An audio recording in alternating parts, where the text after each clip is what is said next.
When my wife won $9 million in the lottery, it should have been the best day of our lives. Instead, it was the beginning of the end of everything we had built together over 12 years. My name is Daniel Cortez. I am 38 years old. I work as an accountant at a mid-sized firm in Seattle, and until 6 months ago I thought I had a solid marriage.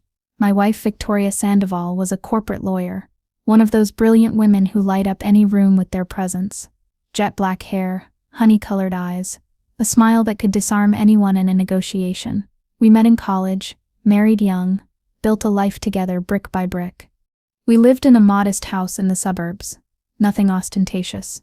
3 bedrooms, a small garden where Victoria grew white roses, a garage where I kept my 2015 Toyota Camry. We were middle class, comfortable but not rich. We both worked hard. She earned more than I did, significantly more, but it was never a problem, or so I thought. Tuesday the 23rd of April was when everything changed. I came home after a particularly exhausting day. I had been reviewing tax returns for 10 hours straight. My eyes burned from staring at screens. I just wanted to eat something simple. Watch a series with Victoria on the couch. Maybe have a glass of wine. The small routines that make a marriage work. But when I walked through the front door, the house was strangely quiet. The dining room lights were on, which was unusual. Victoria usually arrived later than me, around 8 or 9 at night, buried in complex cases and endless meetings. I found her sitting at the dining table. In front of her was a bottle of Dom Perignon champagne and 2 glasses. Her laptop was open, showing something I couldn't see from the door. She had a strange expression on her face. It wasn't exactly joy, it was something more calculated, colder. "Victoria, what's going on?" I asked, leaving my briefcase by the door. She looked up, and that smile I loved so much appeared, but there was something different about it, something I couldn't identify at the time. "Daniel, sit down. I have news." I sat across from her, my heart beating a little faster. Was she pregnant?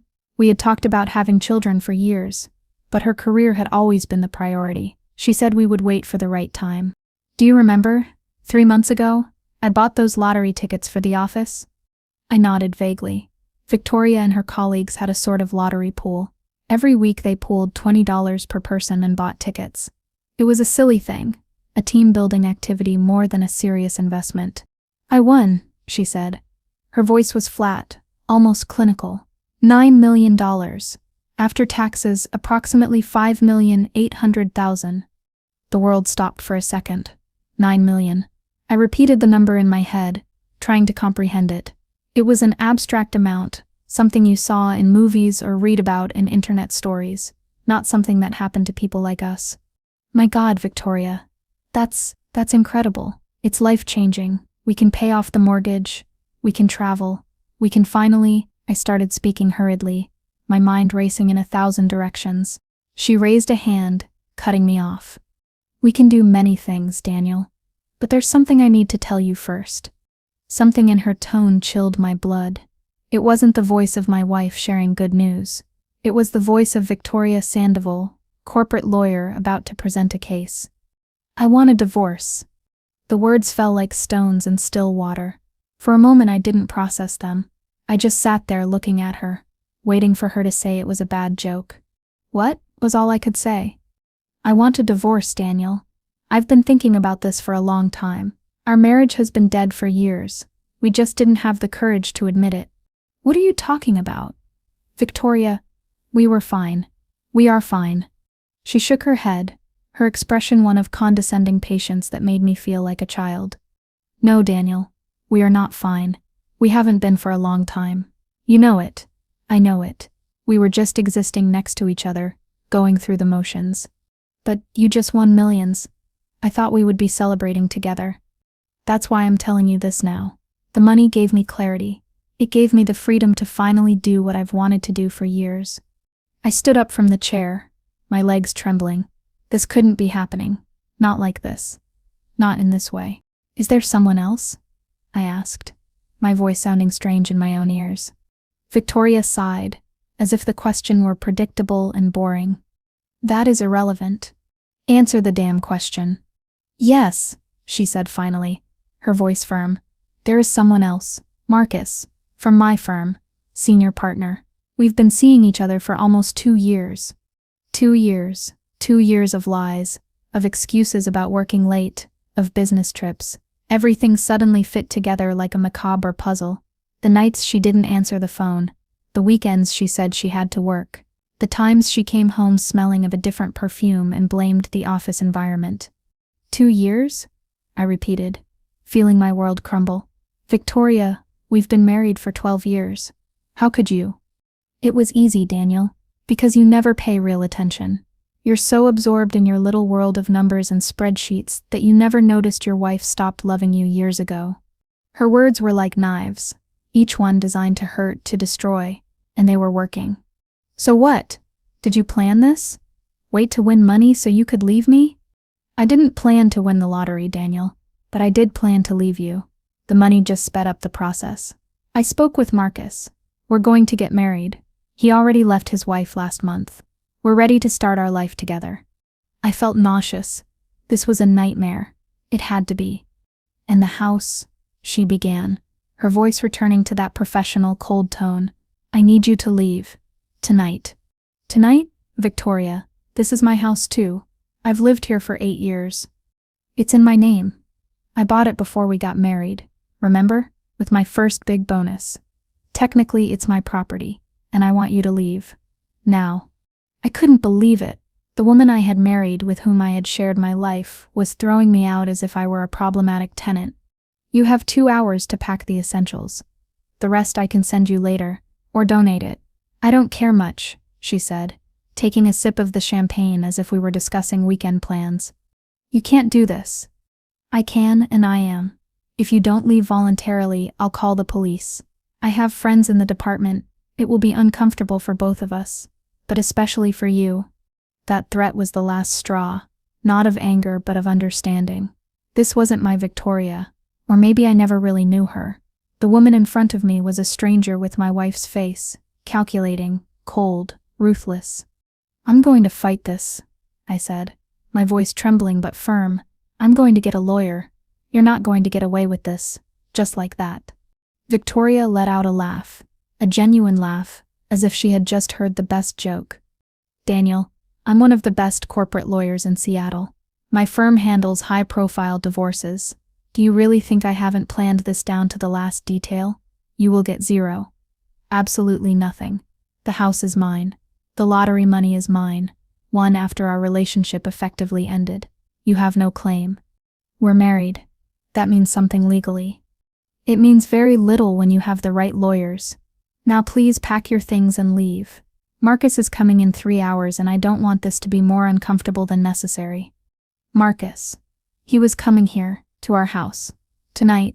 I went up the stairs like a zombie. Our bedroom, where we had slept together for thousands of nights, where we had made love, where we had planned our future, now felt like enemy territory. I took a suitcase from the closet and started packing clothes, shirts, pants, socks. Everything suddenly seemed insignificant. I looked around the room. Photos from our marriage on the wall. Victoria in her white dress, me in my rented tuxedo, both smiling as if we had all the time in the world. Vacations in Mexico, on the beach, tanned and happy. Christmases with her family, Thanksgivings with mine. A decade of memories condensed in cheap IKEA frames. When did it break? When did she stop loving me? Or did she never really love me? I went down the stairs 45 minutes later, with 2 suitcases and a backpack. Victoria was still in the dining room, now talking on the phone. I could hear her laugh, that flirtatious tone she used to use with me years ago. She was talking to him. To Marcus. She didn't say goodbye. She didn't even look up when I opened the door and stepped out into the Seattle night. The characteristic drizzle was falling softly, soaking my hair as I loaded my belongings into the Camry. I drove aimlessly for 20 minutes before realizing I had nowhere to go. My parents lived in Oregon, several hours away. My close friends, I realized with horror that most were mutual friends, couples we knew together. Who could I call at 10 o'clock at night to tell them my wife had thrown me out of the house? I ended up at a Motel 6 near the highway. $39 a night. The room smelled of cheap disinfectant and desperation. I sat on the bed with squeaky springs and finally cried. I cried as I hadn't since my grandfather died when I was 15. I cried for my marriage, for my naivety, for the 2 years Victoria spent cheating on me while I thought we were happy. That night I didn't sleep. I stayed staring at the stained ceiling, replaying every moment of our relationship, looking for the signs I had ignored, and they were there. All of them. Like an idiot, I had been blind. The following days were a blur. I missed work, something I never did. I called in sick, which was technically true. I was sick at heart, in my soul. Finally, a week later, I forced myself to act. Victoria was right about one thing. I needed a lawyer, someone who could fight for me, who understood the law better than I did. I hired Robert Chen, a divorce lawyer with a good reputation but affordable fees. His office was in an old building downtown, nothing compared to the glass tower where Victoria worked, but Robert had intelligent eyes and a direct way of speaking that inspired confidence. "Mr. Cortez," he said, after listening to my story, "I'm going to be honest with you. This looks bad. Your wife is a lawyer. She won the money after the effective separation, as she will argue, and the house is in her name only. In the state of Washington, we have community property, but there are exceptions. So there's nothing I can do?" Robert leaned back in his chair, studying me. "I didn't say that. I said it looks bad. But there are always angles. I need you to bring me everything. Financial documents, emails, text messages, anything that can prove contribution to the marriage or her deception. Especially," he stopped, looking directly at me, "any prenuptial or postnuptial agreement you signed." Prenuptial agreement. The words resonated in my head. "Wait," I said slowly. Yes, we signed something, 12 years ago before we got married." Victoria insisted on it. Robert leaned forward, interested.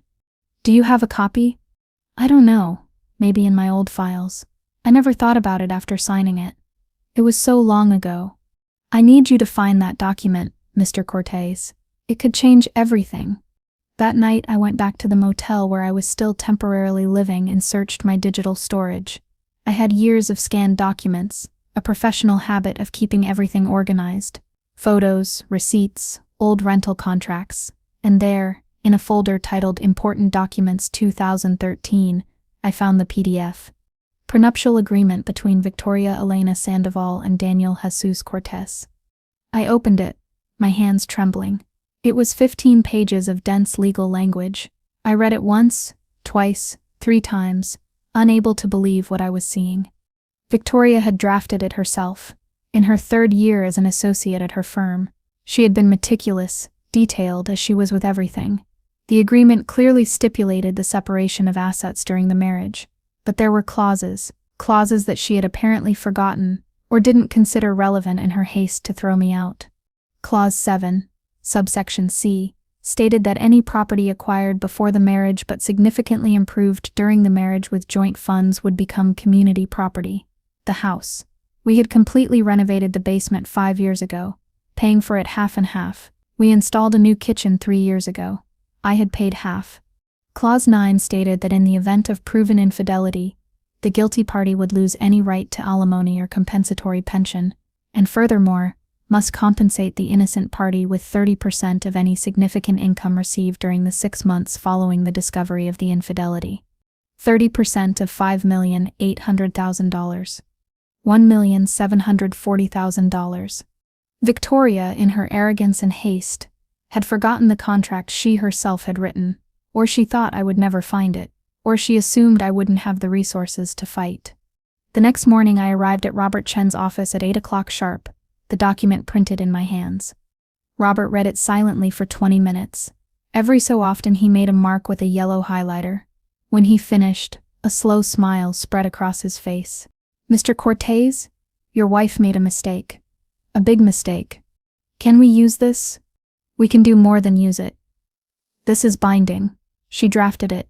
You both signed it with witnesses and a notary, and these clauses are enforceable under Washington state law. If we can prove the infidelity, and you say she admitted it, then she owes you significant compensation. But is admitting it verbally enough? Not in court. But we don't need just your word. Your wife is a lawyer, but she's also human. She makes mistakes. She sends text messages, emails. She's had a relationship with this Marcus for 2 years, you say. There must be evidence. How do I get that evidence? Robert looked at me seriously. Legally. Emails on shared accounts, phone records, if they're under a joint plan, witness testimonies of people who have seen them together. We can't hack or steal information, but we can do legal discovery once we file the divorce case. And with this contract, we have leverage. What do I do now? Now we play chess. We file the divorce papers first before she does.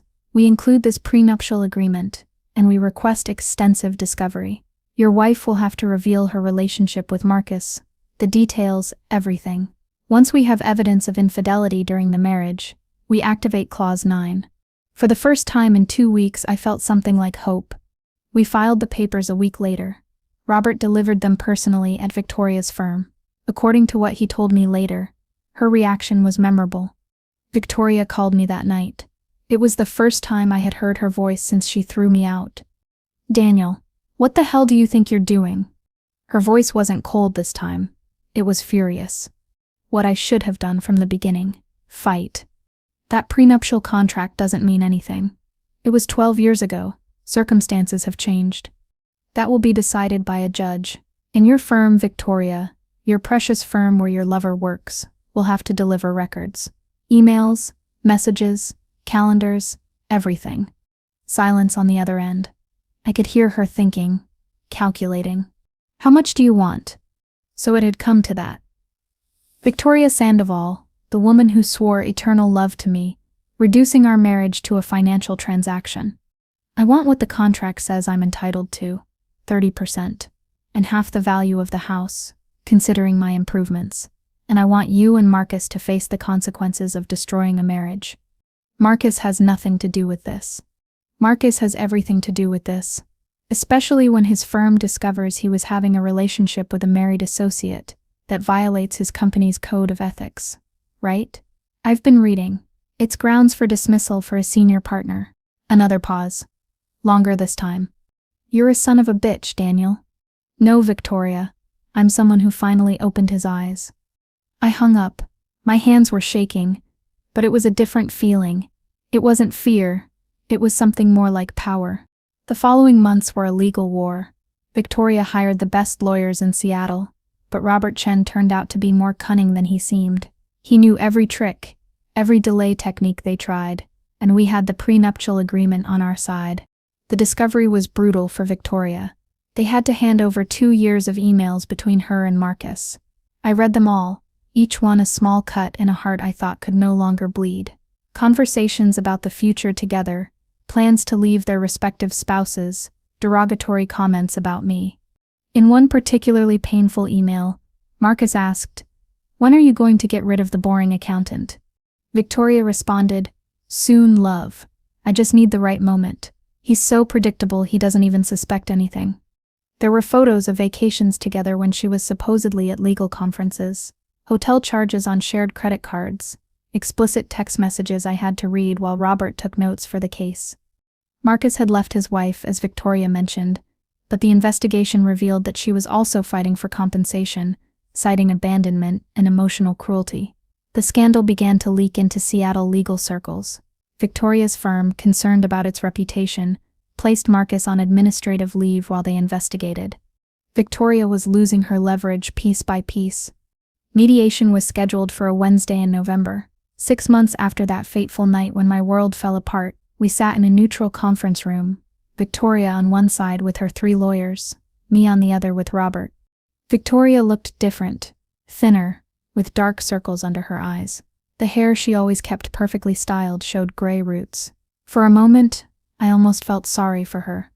Her lead lawyer, a 60-year-old man named Jeffrey Hartman, began the negotiations. My client is willing to offer a settlement of $250,000 as final compensation. Mr. Cortez waives any additional claim to the lottery winnings and the house. Robert didn't even blink. Counteroffer, $1,740,000, as stipulated by the prenuptial agreement, plus $350,000 for half the equity in the house, considering improvements, plus $100,000 for emotional damages. Total $2,190,000. Hartman laughed. That's ridiculous. That's what your client signed. We have irrefutable evidence of infidelity. Marcus Haywood sent 57 explicit text messages to my client over an 18-month period. There are photos of them in compromising situations in luxury hotels. The contract is clear. The next 4 hours were a battle of attrition, numbers flying back and forth, veiled threats. Victoria didn't speak directly to me even once, looking ahead with that stone expression she had perfected in years of litigation. Finally, at 7 p.m, Hartman sighed. $1,500,000. Final offer. You take it or we go to court. Robert looked at me. It was my decision. I thought about everything that had happened. The pain, the betrayal, the sleepless nights, and cheap motels. I thought about Victoria laughing at me with Marcus, planning my expulsion while I worked to maintain our home. But I also thought about the future. A trial could last years. More pain, more money on lawyers, more of my life wasted in this nightmare. $1,600,000, I said. And she signs an NDA about the details of the settlement. I don't want her going around saying I took advantage of her. Victoria finally looked at me. There was anger in her eyes, but also something else. Regret? Respect? I wasn't sure. Deal, she said quietly. We signed the papers a week later. The divorce would be final in 60 days, but the money would be transferred immediately. $1,600,000. More money than I had ever seen in my life. The irony was that Victoria still ended up with more than $3 million after taxes and my payout. She and Marcus were still together, although he had lost his senior partner position and now worked as an independent consultant. The scandal had stained both their careers, but they were moving forward. I, for my part, left Seattle. There was nothing left for me there. I took the money and moved to Portland, closer to my family. I bought a small apartment in the Pearl District, something that was completely mine. Nothing luxurious, but comfortable. A space where I could rebuild myself. Robert Chen advised me to invest most of the money wisely. You're 38 years old, he said. This money, well managed, can secure your future. Don't waste it. He was right. I invested $1 million in a diversified portfolio of index funds. I kept $300,000 as an emergency fund, and with the remaining $300,000, I did something I never thought I would do. I quit my job as an accountant. For 12 years, I had lived the life expected of me. Study accounting because it was practical. Marry young because that's what responsible people did. Work at a mid-sized firm, secretly dreaming of something more, but never daring. Victoria had taken a lot from me. My confidence, my innocence, my faith and love. But involuntarily, she had also given me something: freedom. With the $300,000, I opened a small business. A bookstore with a cafe. It sounds cliché. I know, but I had always loved reading. It was a passion I had kept hidden. Something Victoria considered a waste of time compared to networking or working overtime. Pages and Brews opened its doors in March, almost a year after that April night that changed everything. It was a cozy space on a corner of Mississippi Avenue. Reclaimed wood bookshelves, vintage armchairs, the smell of freshly brewed coffee mixing with that of old books. I hired 3 young employees, college students who needed flexible work and shared a love for literature. The first few months were difficult. Learning to run a business is different from keeping books for someone else, but there was something deeply satisfying about it, creating something from scratch, something that was genuinely mine. And then I met her. Her name was Maya Reyes. 34 years old, a high school teacher, curly hair that always seemed to have a life of its own, olive green eyes, a laugh that filled the space. She came every Saturday morning, ordered an oat milk latte, and sat in the same corner with a different book each week. For 2 months, we only exchanged polite greetings. Good morning? How's the coffee today? Small conversations about the Portland weather. But one rainy Saturday in May, the bookstore was particularly empty. Maya was in her usual corner, but I noticed she wasn't reading. She was looking out the window, silent tears running down her cheeks. I approached with a napkin. "Are you okay?" I asked softly. She wiped her face quickly, embarrassed. "I'm sorry. It's just today would have been my wedding anniversary. 5 years, but my husband passed away last year. Cancer." I sat in the chair across from her, something I would normally never do with a customer, but there was something in her pain that I recognized. It wasn't the same as mine, but it was just as real. "I'm so sorry," I said. "He loved books," she continued, her voice breaking. "That's why I come here. It makes me feel close to him in some way." We spent the next 2 hours talking. She told me about her husband, Andres, an architect who had fought pancreatic cancer for 18 months. She told me about the last days, how she read to him in the hospital, the promise she made him to keep living, to be happy. I told her about Victoria, about the betrayal, the divorce, the legal battle, about how I had rebuilt my life from the ashes. "You know what's the strangest thing?" I said. "Sometimes I catch myself thinking I should thank her.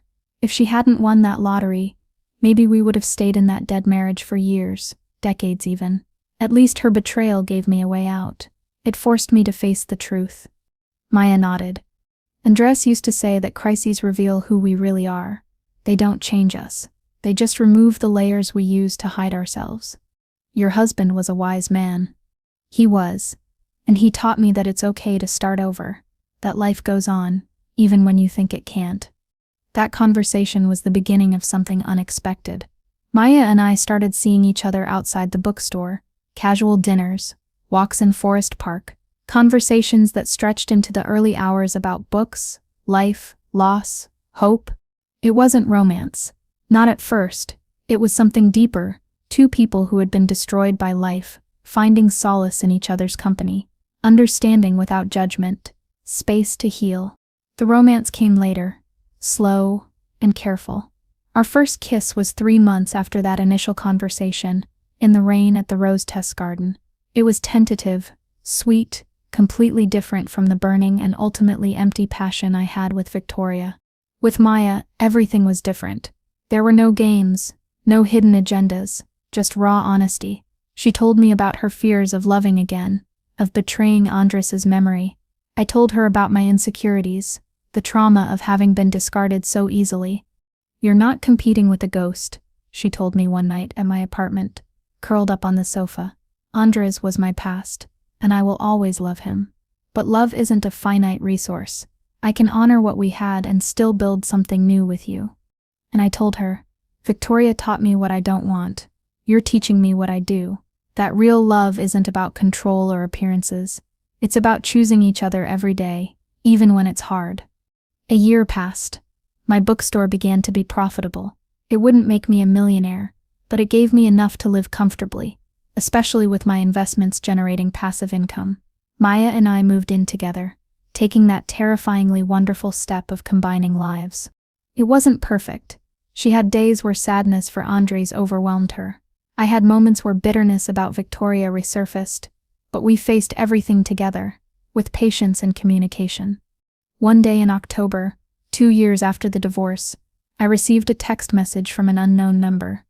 "It's Victoria. I need to talk to you. It's important." I hadn't spoken to her since the day we signed the final papers. Curiosity got the better of me. "About what?" "I'd rather do it in person. Can you come to Seattle this weekend? I'll pay for your trip." I told Maya about the message. She frowned but said, "Go. Listen to what she has to say. But remember that chapter is closed." I drove to Seattle that Saturday. Victoria suggested we meet at a neutral cafe in Capitol Hill. When I arrived, she was already there. She looked well, better than in mediation. Her hair perfectly styled again, a designer suit. But her eyes looked tired. "Thank you for coming," she said when I sat down. "What do you need, Victoria?" She took a deep breath. "I want to apologize. Really apologize. Not for the divorce.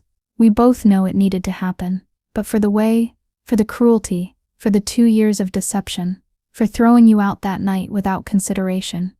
It wasn't what I expected." "Why now?" "It's been 2 years. Because therapy," she said with an ironic smile. "Lots of therapy, and because Marcus and I broke up 6 months ago." "I'm sorry." "Don't be. It turns out that when you build a relationship on betrayal and lies, it doesn't have a solid foundation. Who would have thought?" There was bitterness in her voice, but also something like self-awareness. "He was charming when we were a secret, exciting, but when we had to be a real couple, face real problems, it fell apart. He started drinking too much, blaming me for the loss of his career. Eventually, he started seeing another associate at his new firm. The cycle continues. Victoria, I'm not looking for your pity, Daniel. I'm just trying to explain. These 2 years taught me that you weren't the problem. I was, always chasing something more, something better, without appreciating what I had. I destroyed something real for a fantasy. I appreciate the apology, genuinely, but that marriage was broken long before Marcus. I know, we married too young. I was more in love with the idea of us than with you, and when my career took off, I started seeing our marriage as something holding me back rather than something supporting me. Why are you telling me all this? Because I need you to know that it wasn't your fault. I know you probably spent months, maybe years, wondering what you did wrong. The answer is nothing. You were a good husband. I was a bad wife, and I'm sorry. I looked at the woman I once loved more than anything in the world, and I felt nothing. Not anger, not pain, no residual love, just a kind of quiet peace. I forgive you, Victoria. Not for you. For me. Because carrying that around doesn't serve me. She nodded, tears forming in her eyes. I heard about your bookstore. About the new woman in your life. I'm happy for you, Daniel. Truly. I wish you the best too. I hope you find what you're looking for. Maybe, she said. Or maybe I need to stop searching and start building, like you did. We said goodbye on the street. A brief, awkward hug. Two strangers who once shared a life. I drove back to Portland feeling lighter than I had in years. That chapter was finally completely closed. Maya was waiting for me at the apartment with pizza and wine. How was it? Necessary, she apologized. I think she's genuinely been working on herself. And how do you feel? Free. Completely free. That night, lying next to Maya, I thought about the strange journey my life had been. How a devastating betrayal had led me to this moment, to this woman, to this version of myself that would never have existed if Victoria and I had remained in that lukewarm, lifeless marriage. I'm not grateful for the pain, I never will be, but I am grateful for the transformation it forced, for forcing me to face uncomfortable truths about myself, about what I really want from life. Victoria won $9 million and thought that would give her freedom. In a way, it gave freedom to both of us, but the money wasn't what changed me. It was the will to fight, to stand up for myself, to rebuild from scratch. The prenuptial agreement she forgot was important. Yes, it gave me resources. Justice, a sense that the universe had some sense of balance, but the truly valuable thing I gained wasn't the money. It was learning that my worth did not depend on Victoria, on her validation, on her love. It was discovering that I could create a life I actually wanted, not one that was expected of me. It was finding someone who genuinely chose me, not out of convenience or habit, but because they truly wanted to be with me. Maya moved in her sleep, snuggling closer. I kissed her forehead softly. I love you, I whispered. I love you too, she murmured, half asleep. And for the first time in my adult life, those words felt completely true, without reservations, without fears, without hidden agendas. Victoria forgot about the prenuptial agreement. That was her legal mistake. But her real mistake was forgetting that people can surprise you, that someone you underestimate can turn out to be stronger than you thought, that discarding someone doesn't mean you've won. Sometimes the person who walks out that door you closed ends up finding something much better on the other side. And I found it. 6 months later, I proposed to Maya in the bookstore, surrounded by shelves full of stories about love, loss, and new beginnings. She said yes through tears and laughter. We got married in a small ceremony on Cannon Beach. No prenuptial agreements, just vows we wrote ourselves, promising communication, honesty, and actively choosing each other every day. My life isn't perfect. The bookstore has challenges. Investments have ups and downs. Maya and I have arguments and difficult days. But it's real. It's mine. It's ours. And when I look back to that April night when Victoria threw me out of the house, when my world fell apart, I can say with honesty, it was the best horrible day of my life. Because it freed me to find this life. The real one. And no amount of lottery money is worth more than that.